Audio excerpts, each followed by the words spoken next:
Continuando en los espacios del 12º Congreso Venezolano de Ecología, me encuentro con el profesor Jorge Naveda, quien es profesor de posgrado de Ecología de la Universidad Central de Venezuela y quien nos estará hablando un poquito acerca del cambio climático global. Profesor, existe un gran debate actualmente acerca de las implicaciones de este fenómeno e incluso de su veracidad. ¿Es necesario realmente prestarle atención al cambio climático? Mira, en general sí, porque evidentemente ya tenemos muchas evidencias científicas de que el cambio climático se está acelerando. Digamos que el cambio climático es un proceso natural en el cual progresivamente la Tierra se enfría o la Tierra se va calentando, cíclicamente, pero al parecer la actividad humana y la forma como hemos hecho de la productividad, formas con desechos de gases, desechos hacia el mar, etcétera, han acelerado el proceso. De manera que siendo un proceso natural de la Tierra, está siendo acelerado o exacerbado por el ser humano. Sí. ¿Mediante qué actividades principalmente se fomenta este cambio climático? Bueno, hay varias que están muy bien datadas en la literatura. Una son las actividades industriales, ¿verdad? Particularmente todas las que tienen que ver con quema de hidrocarburos, ya sea vía industrias o simplemente la cantidad de carros que van botando monóxido de carbono y una serie de gases que van acumulándose en la atmósfera de manera anómala y cambian la composición atmosférica. Y en el proceso de la entrada de rayos solares a la Tierra, que deben normalmente ser absorbidos por la parte sólida de la Tierra o la parte acuática y reirradiados en la noche, esos gases lo que hacen es que impiden la salida de ese calor y ese calor empieza como a rebotar, que es lo que llaman el efecto invernadero. Claro que sí. Entonces eso va recalentando la atmósfera de manera hasta que los promedios de temperaturas globales empiezan a cambiar de lo que eran anteriormente más fríos hacia formas más calientes, ¿no? Y tengo entendido que usted se especializa en el estudio de cómo afecta este cambio a las áreas naturales.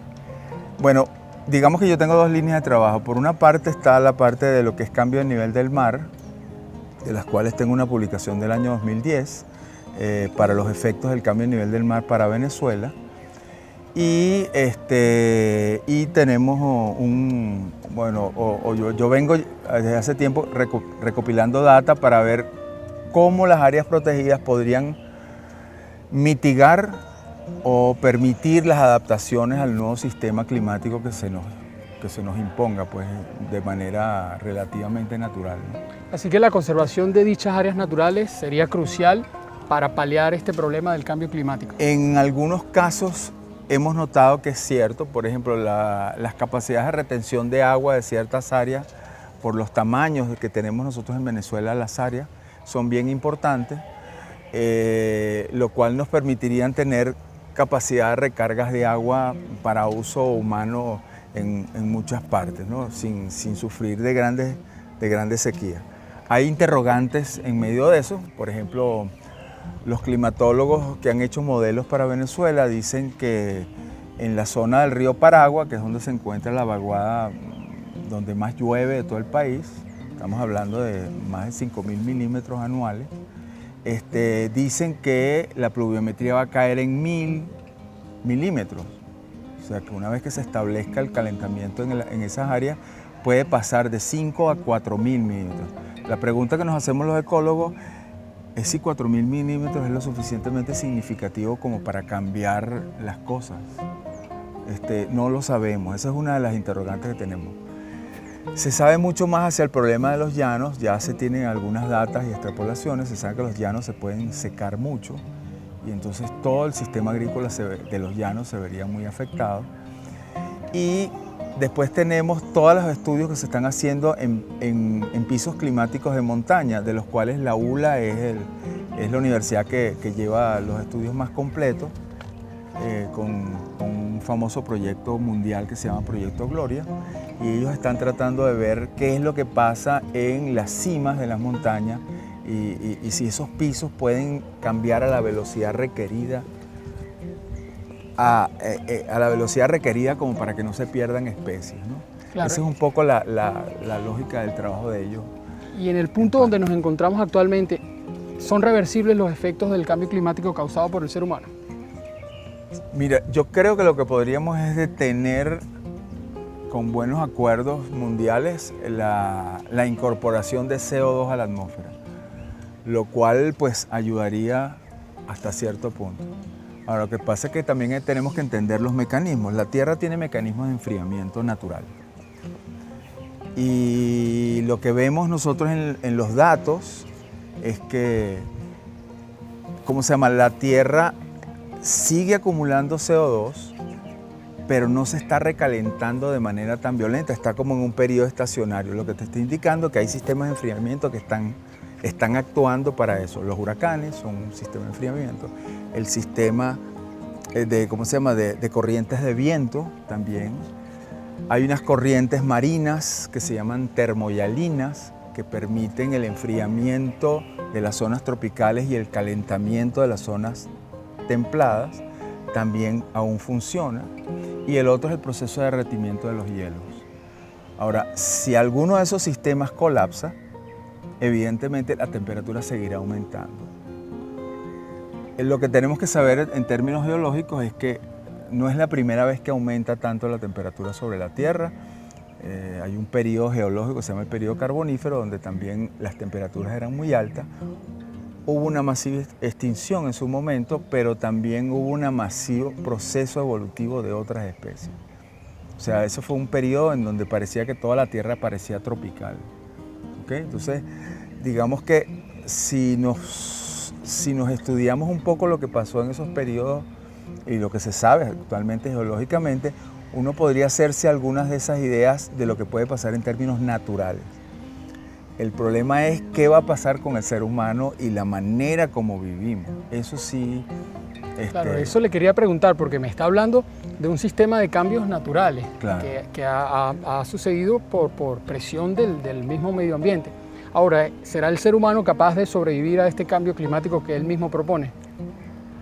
Mira, yo creo que sí, o sea, porque parte de lo que está planteado incluso es modelos tecnológicos que permitan el ajuste climático. Yo particularmente, parece mentira, yo soy un creyente de la ciencia ficción y lo que escribe mucha gente en un momento, hace muchos años atrás, muchas de esas cosas hoy en día son realidad. Pues ya los escritores de ciencia ficción están hablando de cómo sería un planeta en condiciones cambiantes climáticamente y algunas de sus soluciones tecnológicas, ¿no? Algunas son muy imaginarias, pero hay otras, por ejemplo, un botón, el proyecto que lleva la gente de Google con el Servicio Climático de Estados Unidos para ver cómo se frena el efecto de los huracanes. Entonces, se está aplicando muchísima tecnología, se está manejando muchas imágenes satélites, muchas mediciones en el mar para tratar de contrarrestar el efecto de los centros de bajas presiones que producen los huracanes. O sea que si eso tecnológicamente se puede hacer, yo creo que se podría apostar a unas formas tecnológicas de control climático. Evidentemente forma parte de la ciencia ficción hoy en día, pero hay mucha tecnología detrás de esto que se está utilizando y que podrían ser a futuro claves para algunas de estas cosas. Entiendo que no es la solución única, deberíamos corregir cosas que hacemos.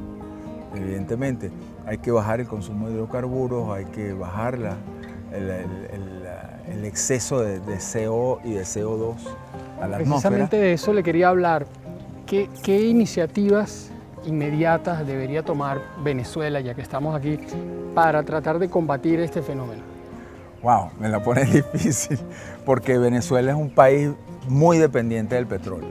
Entonces, claro, nosotros estamos en el ojo del huracán.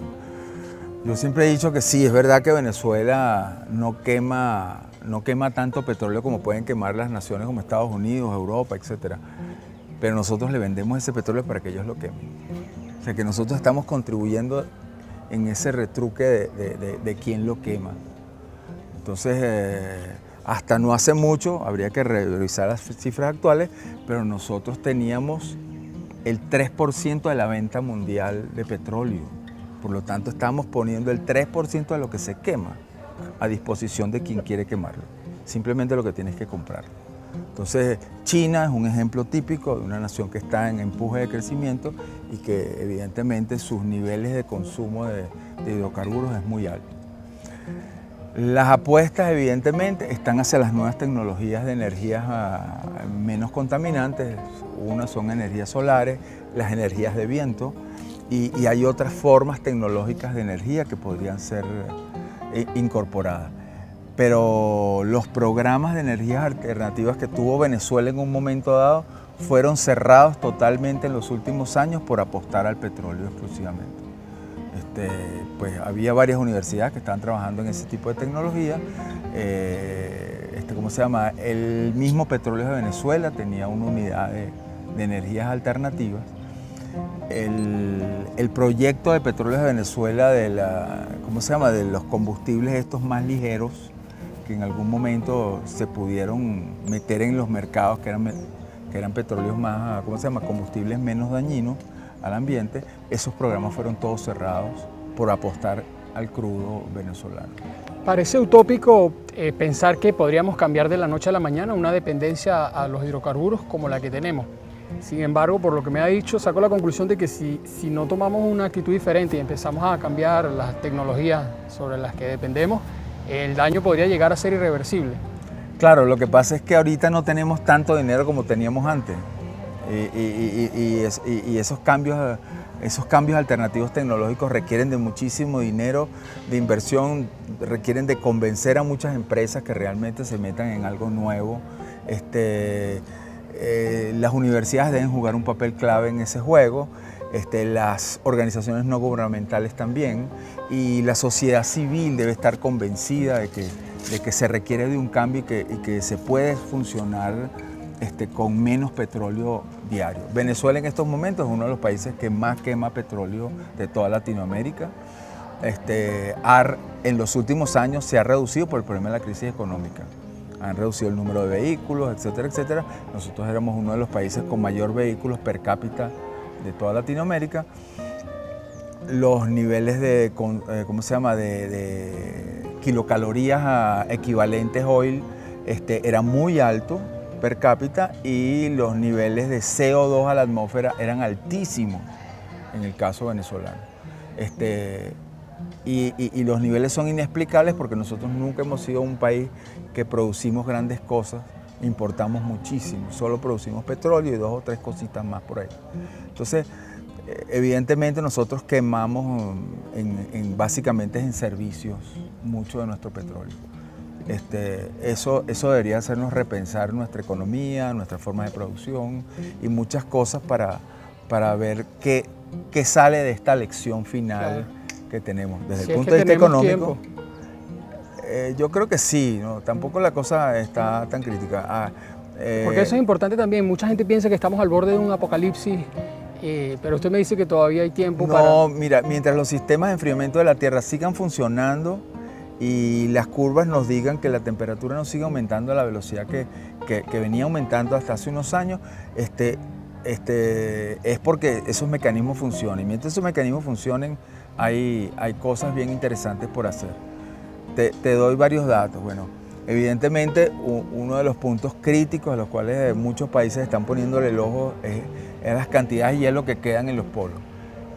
Es importante que el recalentamiento no termine de disolverlo, no solamente porque desaparecerían, como ya se está viendo en la zona norte, bueno, incluso especies que viven sobre ese hielo desaparecerían porque simplemente tendríamos un mar en el norte del mundo, ¿ok? Sino que esa cantidad de agua que entraría al mar podría disminuir los niveles de sales a tal nivel que entonces las corrientes termoyalinas pueden frenarse. Muchas cosas para reflexionar, profesor. Sí. Bueno, muchísimas gracias a nombre de todo el equipo Sí. de Explorando Maravillas y bueno, seguimos aquí en el Congreso de Ecología. Muchísimas gracias a ustedes por la entrevista. A la despedida. Sí. Volvimos, no hemos parado. Bueno, muchas cosas para reflexionar al respecto y entendiendo que tenemos que actuar de manera inmediata. Le agradezco mucho su participación, profesor. Muchas Y bueno, gracias. seguimos disfrutando de las ponencias del Congreso. Ok, chévere, a la orden.